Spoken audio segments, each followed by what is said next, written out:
हरे कृष्णा। अगर आप भगवान श्री कृष्ण की भक्ति करते हैं तो उनको प्रसन्न करने का एक सरल उपाय है एकादशी व्रत करना। क्योंकि एकादशी तिथि भगवान को अत्यंत प्रिय है और इसलिए प्रत्येक मनुष्य को मास में आने वाली दोनों एकादशी का पालन करना चाहिए। लेकिन जब यह एकादशी चातुर्मास के विशेष समय में आती है तो यह और अधिक महत्वपूर्ण बन जाती हैं। और ऐसी ही एकादशी है पार्श्व या परिवर्तनी एकादशी। भाद्रपद मास के शुक्ल पक्ष में आने वाली पार्श्व एकादशी भगवान श्री हरि की भक्ति प्रदान करने वाली है। क्योंकि इसी दिन योग निद्रा में शयन करने वाले भगवान विष्णु अपनी करवट बदलते हैं। तो चलिए आज के इस विशेष वीडियो में जानते हैं कि इस बार परिवर्तनी एकादशी कौन से दिन आ रही हैं। इस दिन के शुभ मुहूर्त कौन से हैं, किस समय में भगवान श्री हरि की पूजा अर्चना करनी चाहिए, उपवास कैसे रखना चाहिए और अगले दिन इस व्रत का पारण कैसे कर सकते हैं और किस समय पर करना चाहिए, इन सभी विषयों पर आज हम बात करेंगे। तो चलिए बिना विलंब किए आज का यह परिवर्तनी एकादशी विशेष वीडियो आरंभ करते हैं। भाद्रपद मास के शुक्ल पक्ष में आने वाली परिवर्तनी एकादशी इस बार आ रही है 3 सितंबर 2025 बुधवार के दिन। एकादशी तिथि आरंभ हो जाएगी 2 सितंबर 2025 मध्य रात्रि में 2:23 पर और यह तिथि पूर्ण होगी अगले दिन यानी कि 3 सितंबर 2025 मध्य रात्रि में 2:51 पर। तो इस प्रकार उद्या तिथि के अनुसार हम इस एकादशी का पालन 3 सितंबर 2025 बुधवार के दिन करेंगे। इस दिन प्रातः में ब्रह्मा मुहूर्त का समय रहेगा सुबह 4:30 से लेकर 5:15 पर। सूर्योदय का समय रहेगा सुबह 6:01 और सूर्यास्त का समय रहेगा शाम 6:36 पर। प्रातः काल में भगवान श्री हरि की पूजा अर्चना करने का समय रहेगा सुबह 4:52 से लेकर 6:01 के बीच में और संध्या काल में भगवान श्री विष्णु की पूजा आप कर सकते हैं शाम 6:36 से लेकर 7:45 के बीच में। इस दिन विजय मुहूर्त का समय रहेगा दोपहर 2:24 से लेकर 3:15 तक और राहुकाल रहेगा दोपहर 12:18 से लेकर 1:53 तक। इस बार एकादशी तिथि के दिन विशेष रवि योग भी बन रहा है और वह शुरू हो जाएगा सुबह 6:01 से लेकर रात को 9:38 तक। किसी भी शुभ कार्य की शुरुआत करने के लिए रवि योग अत्यंत पवित्र और मंगलमय बताया गया है। एकादशी के दिन भद्रा का वास पाताल लोक में रहेगा और वह शुरू हो जाएगा दोपहर 2:42 से लेकर मध्य रात्रि में 2:51 तक।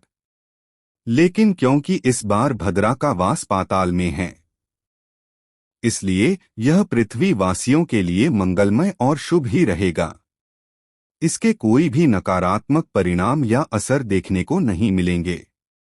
इस एकादशी का पारण हम करेंगे अगले दिन यानी कि 4 सितंबर 2025 गुरुवार के दिन और यह पारण करने का समय रहेगा सुबह 10:19 के बाद यानी कि सुबह 10:19 के बाद। आप किसी भी समय में अपने एकादशी व्रत का पारण कर सकते हैं।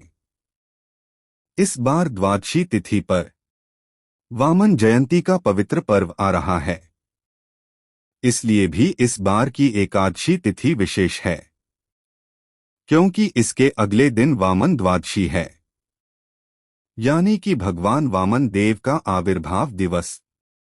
अब देखिए कई स्थानों पर भक्त यह सोचते हैं कि वामन द्वादशी के दिन भी तो हम उपवास का पालन करते हैं, तो फिर एकादशी और द्वादशी का पालन एक साथ कैसे किया जाए? तो देखिए, वामन द्वादशी का जो उपवास होता है उसका पालन हम एकादशी वाले दिन ही करते हैं। और उसके लिए आपको क्या करना है?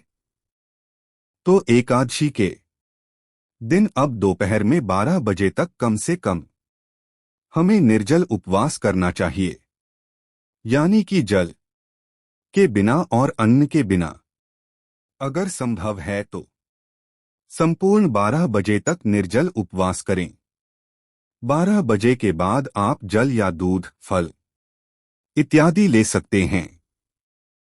लेकिन अगर आपके लिए संपूर्ण निर्जल उपवास करना संभव ना हो तो आप सिर्फ जल के साथ भी उपवास कर सकते हैं। इसलिए इस बार आने वाली पार्श्व एकादशी के दिन दोपहर 12 बजे तक बिना जल के या सिर्फ जल के साथ ही उपवास करें। 12 बजे के बाद अगर आपको आवश्यकता लगे तो आप जल, दूध, फल या फिर एकादशी प्रसाद ले सकते हैं। इस प्रकार उपवास करने से आपका वामन द्वादशी का उपवास भी एकादशी के दिन ही संपन्न हो जाता है। तो इस प्रकार से इस बार आप एकादशी का उपवास पालन कर सकते हैं और फिर अगले दिन सुबह 10:19 के बाद आप अन्न प्रसाद के साथ अपने व्रत का पारण कर सकते हैं। अब कई बार भक्त हमें प्रश्न पूछते हैं कि एकादशी के दिन अगर पीरियड्स में हैं, रजोकाल में हैं, तो इस व्रत का पालन कैसे करना चाहिए?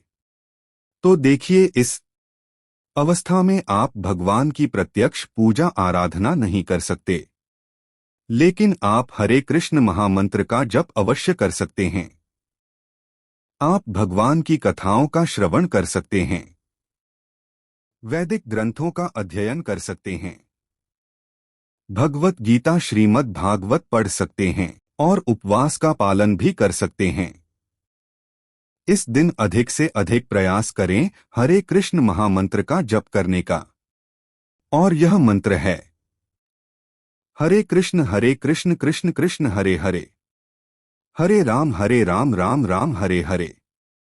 इस महामंत्र की माला करें, यानी कि 108 मनके की माला के ऊपर इसका जप करें।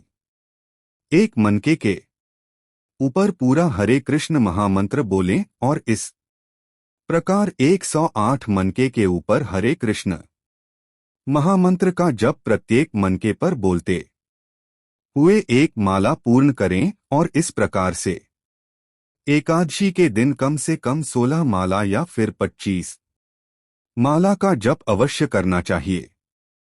इस दिन अपनी शारीरिक शुद्धता बनाए रखें और शारीरिक अस्वस्थता लगे तो आप दिन में विश्राम कर सकते हैं और एकादशी प्रसाद तथा फल इत्यादि ले सकते हैं।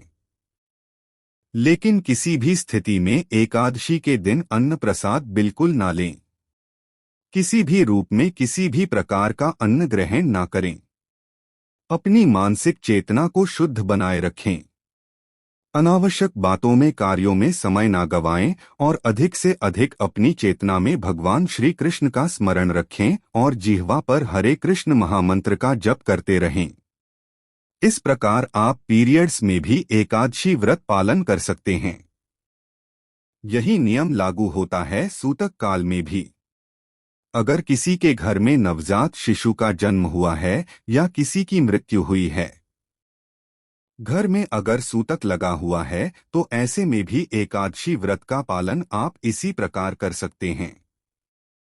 भगवान की प्रत्यक्ष पूजा आराधना या सेवा ना करें, लेकिन हरे कृष्ण महामंत्र का अधिक से अधिक जप करें। उपवास का पालन करें और भगवान की कथाओं का श्रवण और पठन करें। प्रत्येक एकादशी पर सबसे महत्वपूर्ण होता है भगवान के पवित्र नामों का जप करना। कई बार लोग कहते हैं कि भाई, हम तो पूरा दिन भगवान को याद करते रहते हैं, उनका नाम जप करते रहते हैं, लेकिन यह सच नहीं होता। वास्तव में हमारा मन इतना प्रबल है कि वह किसी भी एक जगह पर स्थिर रह ही नहीं सकता। जब तक हम अपनी जीवा को और मन को दोनों को एक साथ भगवान का नाम जप करने में नहीं लगाते तब तक। और इसीलिए कहा जाता है कि हरे कृष्ण महामंत्र का जप आप करते हैं तो उसे सदैव अपने माला के ऊपर करना चाहिए।